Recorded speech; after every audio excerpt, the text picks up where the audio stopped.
মমতা বন্দ্যোপাধ্যায় আরও একা হচ্ছেন। এবার সঙ্গ ছাড়লেন রবীন্দ্রনাথ ঘোষও। মমতা বন্দ্যোপাধ্যায়ের হাত ছাড়লেন এবার রবীন্দ্রনাথ ঘোষ।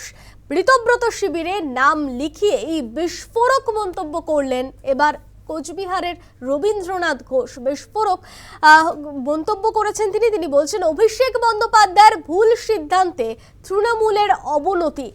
মমতা বন্দ্যোপাধ্যায়ের একসময় একেবারে কাছের নেতা এই রবীন্দ্রনাথ ঘোষ এবার বিস্ফোরক মন্তব্য করলেন।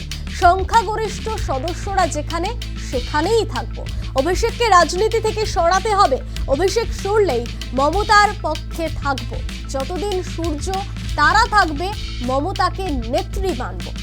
মমতা বন্দ্যোপাধ্যায়ের সঙ্গ ছাড়লেন এবার রবীন্দ্রনাথ ঘোষও। কোচবিহারের রবীন্দ্রনাথ ঘোষ একসময় মমতা বন্দ্যোপাধ্যায়ের একেবারে প্রিয় নেতা হিসেবে পরিচিত, আর তিনি এবার বিস্ফোরক মন্তব্য করলেন। তিনি বললেন, অভিষেক বন্দ্যোপাধ্যায়ের ভুল সিদ্ধান্তেই তৃণমূলের অবনতি।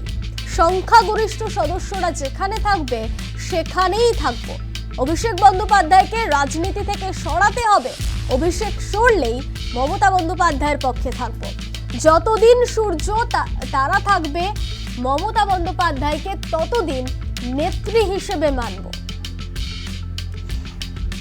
আরো একা হচ্ছেন মমতা বন্দ্যোপাধ্যায়। আপনারা জানেন, কালীঘাট তৃণমূলের যে ভাঙন শুরু হয়েছে সেই ভাঙন কার্যত থামছে না। ঋতব্রত বন্দ্যোপাধ্যায় তৃণমূলের তালিকায় এবার নাম লেখালেন কোচবিহারের রবীন্দ্রনাথ ঘোষ। এবং রবীন্দ্রনাথ ঘোষ একসময় মমতা বন্দ্যোপাধ্যায়ের একেবারে প্রিয় নেতা ছিলেন। তিনি এবার ঋতব্রত শিবিরে হাত ছাড়লেন মমতা বন্দ্যোপাধ্যায়। তারপরে বিস্ফোরক মন্তব্য কোচবিহারের রবীন্দ্রনাথ ঘোষের।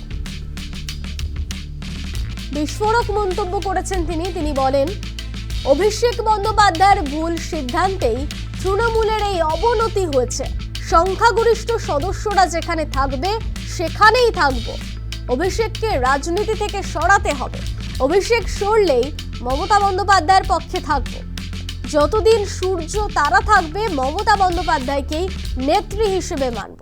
কি বলেছেন কোচবিহারের রবীন্দ্রনাথ ঘোষ শোনাবো আপনাদের।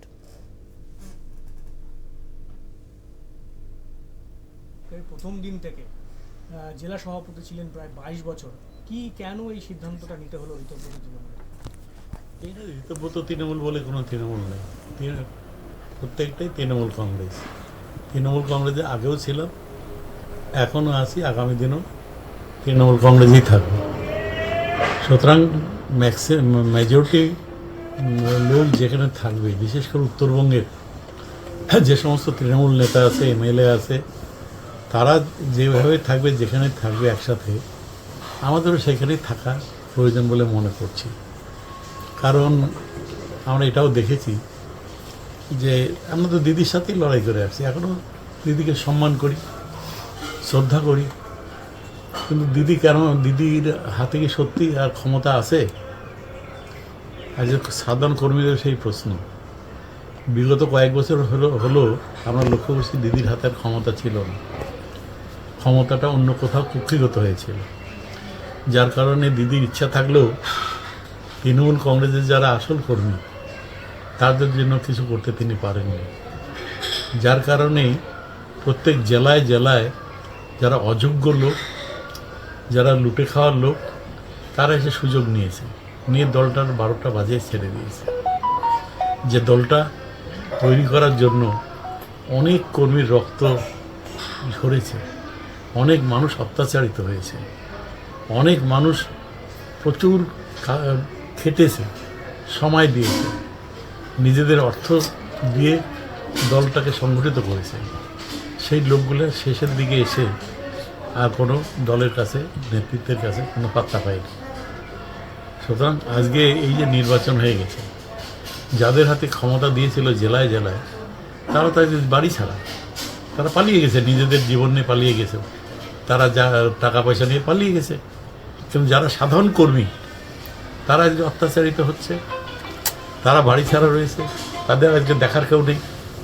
সাধারণ কর্মী সমর্থকরা হতাশায় ভুগছে, তাদের দেখার কেউ নেই। তাদের পাশে দাঁড়াতেই, তাদের পাশে থাকতেই এই সিদ্ধান্তটা। কারণ এই যে দলীয় কর্মী যারা এখনো আছে দলে, সুতরাং তাদের পাশে দাঁড়ানো আমাদের নৈতিক কর্তব্য। সেই কর্তব্য পালন করার জন্যই এ ধরনের সিদ্ধান্ত গ্রহণ করতে হয়েছে। মমতা ব্যানার্জি তিনি একজন বড় ফাইটার, তার প্রতি শ্রদ্ধা সম্মান যতদিন চন্দ্র সূর্য পৃথিবী থাকবে আমি শুধু না, সবাই করবে। কিন্তু মমতা ব্যানার্জি নিজেই চলে গেছেন, সেই অংশটাকে মান্যতা দিচ্ছেন না। এখন মান্যতা না দিলে কী হবে? Majority must be granted.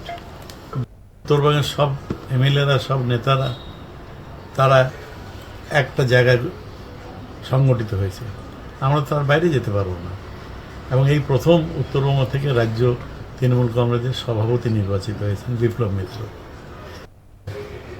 সুতরাং সেই ক্ষেত্রে নতুন করে ভাবনা চিন্তা, কর্মীদের চাপ, কর্মীদের দাবি, কর্মীদের সাথে কথা বলেই তাদের মনের ভাবটা বুঝেই তো সিদ্ধান্ত নিতে হয়েছে।